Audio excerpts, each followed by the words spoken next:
Bonjour à tout le monde. Poursuivons et terminons notre méditation dans le chapitre 11 de l'évangile de Jean. Relisons à partir du verset 38. Jésus, frémissant de nouveau en lui-même, se rendit au sépulcre. C'était une grotte et une pierre était placée devant. Jésus dit, « ôtez la pierre. » Marthe, la sœur du mort, lui dit, « Seigneur, il sent déjà, car il y a 4 jours qu'il est là. » Jésus lui dit, « Ne t'ai-je pas dit que si tu crois, tu verras la gloire de Dieu ?» Ils ôtèrent donc la pierre. Donc le Seigneur se rend au sépulcre devant également l'incrédulité de certains Juifs qui étaient venus consoler Marie et Marthe dans leur deuil. Car ces Juifs-là accusèrent le Seigneur justement d'avoir laissé en quelque sorte Lazare mourir. Donc, comme le plus souvent, nous nous posons ce type de questions. Mais si Dieu nous aime, si Dieu est vraiment là, pourquoi permet-il la souffrance? Pourquoi permet-il la mort? Pourquoi sont souvent là des questions que nous nous posons le plus souvent. Et ces Juifs-là ne faisaient pas exception. Et à cause de l'endurcissement qui était dans leur cœur, également, ils se disaient, mais pourquoi Jésus-Christ est resté 2 jours de plus et il n'est pas venu de suite lorsqu'on l'a appelé? Pourquoi n'est-il pas venu plus tôt, lorsque Lazare était encore malade? Et là, il pouvait justement le guérir. Il pouvait justement empêcher qu'il meure. Mais là encore, ils ne comprenaient pas l'étendue du pouvoir de Dieu, du Fils de Dieu, du Messie qu'ils avaient en face. Ils ne comprenaient pas encore. Leur cœur était endurci.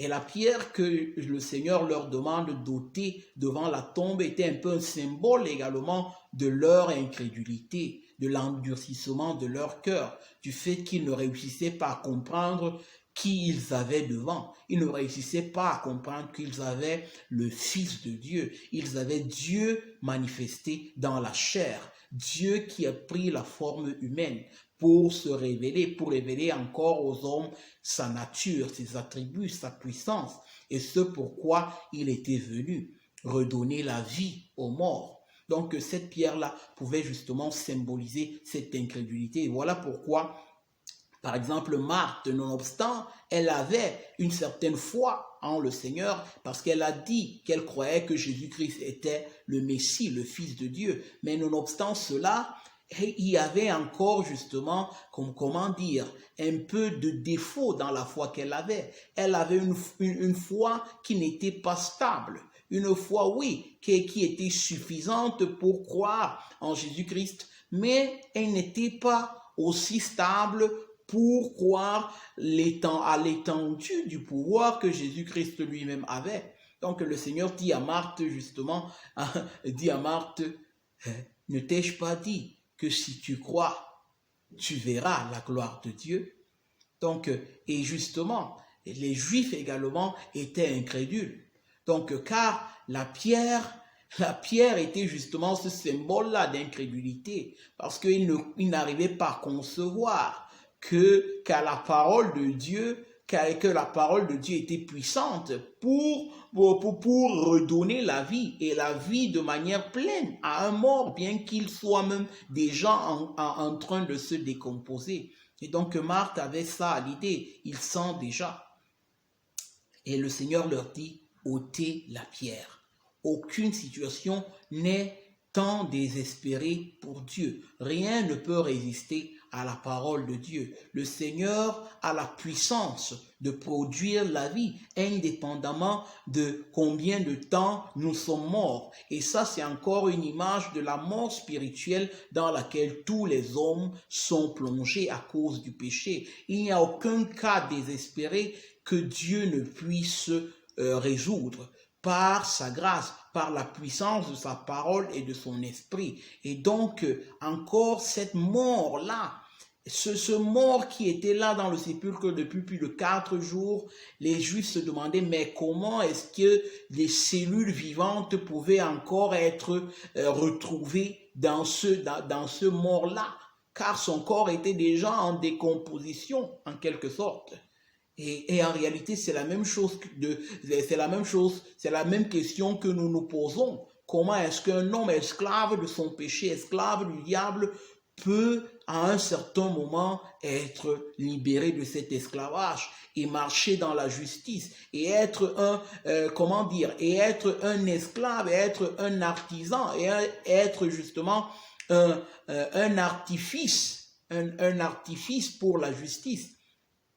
Et donc, ça, c'était encore l'incrédulité qui se présentait devant les Juifs. Et le Seigneur leur dit, ôtez la pierre. Et le Seigneur poursuit au verset 42, à la fin du verset 41. Et Jésus leva les yeux en haut et dit, Père, je te rends grâce de ce que tu m'as exaucé. Pour moi, je savais que tu m'exauces toujours, mais j'ai parlé à cause de la foule qui m'entoure, afin qu'ils croient que c'est toi qui m'as envoyé. Ayant dit cela, il cria d'une voix forte, Lazare, sors. Encore ici, la puissance de la parole de Dieu. Il cria d'une voix forte, Lazare, sors. Et le mort sortit, les pieds et les mains liés de bandes, et le visage enveloppé d'un linge. Jésus leur dit, déliez-le et laissez-le aller. Encore ici, la puissance extraordinaire de la parole de Christ. Rien ne peut résister à la parole de Christ. La parole de Christ a le pouvoir de guérir, a le pouvoir de ressusciter les morts, a le pouvoir d'accomplir tous les desseins de Dieu, parce qu'elle est vraiment puissante.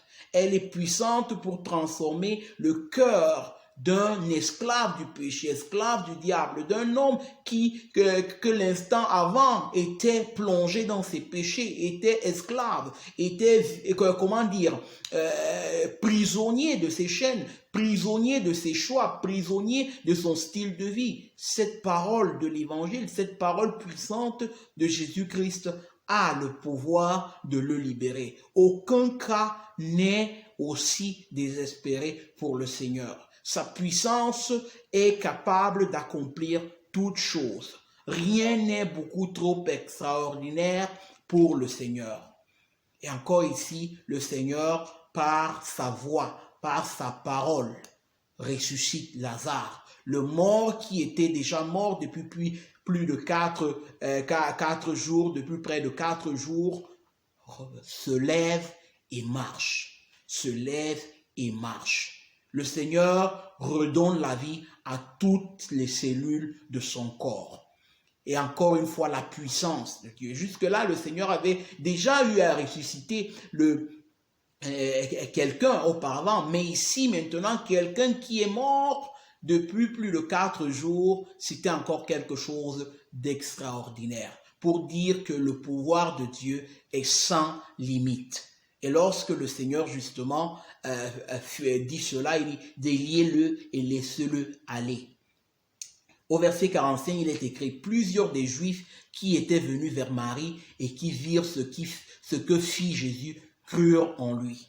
Mais quelques-uns d'entre eux allèrent trouver les pharisiens et leur dire ce que Jésus avait fait. Donc, d'une part, dans la foule qui était venue chez Marie, il y avait des personnes qui étaient intéressées à connaître Dieu, à voir la puissance de Dieu et justement et encore se confier en Dieu et en sa grâce et en sa miséricorde, en son pouvoir, tandis que d'autres étaient justement en quelque sorte des espions, des personnes qui étaient là justement pour tendre des pièges ou du moins pour épier ce que Jésus aurait fait. Et donc, ils vont alors référer tout ce qu'ils ont vu aux pharisiens, qu'ils savaient être hostiles à Jésus et à son ministère. Au verset 47, il nous est écrit, alors les principaux sacrificateurs et les pharisiens assemblèrent le Sanhédrin. Le Sanhédrin, justement, c'est comme un conseil des chefs qui était en place justement pour diriger la nation, pour prendre les décisions justement qui concernaient le peuple. Donc ils assemblèrent le Sanhédrin et dirent, que ferons-nous? Car cet homme fait beaucoup de miracles. Si nous le laissons faire, tous croiront en lui et les Romains viendront détruire et notre ville et notre nation.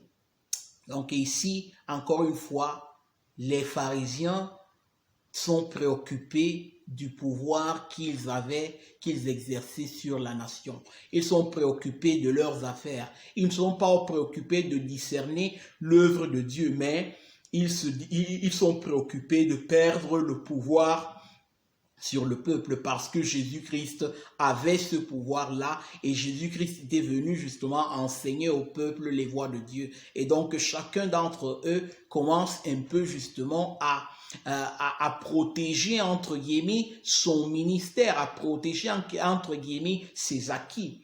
Et donc, au verset 49, il nous est dit, l'un d'eux, Caïphe qui était souverain sacrificateur justement, ce grand prêtre que le Seigneur avait établi dans le peuple d'Israël, qui aurait justement offert des sacrifices pour le péché du peuple et qui serait entré dans le lieu très saint une fois l'année pour justement offrir des sacrifices pour le pardon des péchés du peuple. Donc ce grand prêtre, ce souverain sacrificateur, justement l'un d'eux, Caïphe qui était souverain sacrificateur cette année-là, leur dit, vous n'y entendez rien, vous ne réfléchissez pas qu'il est dans votre intérêt qu'un seul homme meure pour le peuple et que la nation entière ne périsse pas. Or, il ne dit pas cela de lui-même, mais étant souverain sacrificateur cette année-là, il prophétisa que Jésus devait mourir pour la nation.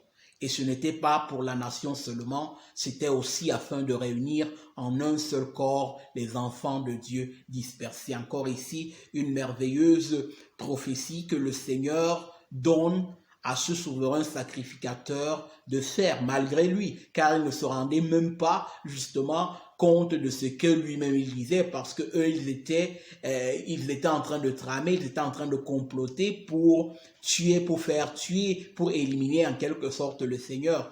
Mais en faisant cela, il révéla justement de la part du Seigneur que Jésus-Christ devait mourir pour le peuple. Pas seulement pour le peuple d'Israël, mais pour toutes les nations, comme nous l'avons dit également dans les chapitres précédents. Donc, en accomplissant et ainsi la promesse que Dieu fit à Abraham de bénir tous les peuples à travers sa descendance.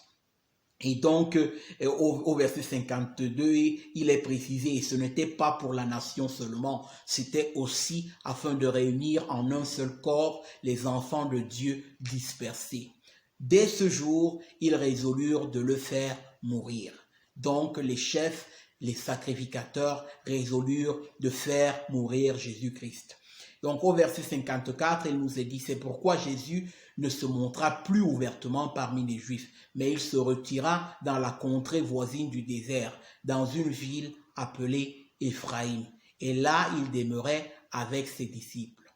La Pâque des Juifs était proche. Et beaucoup de gens du pays montèrent à Jérusalem avant la Pâque pour se purifier.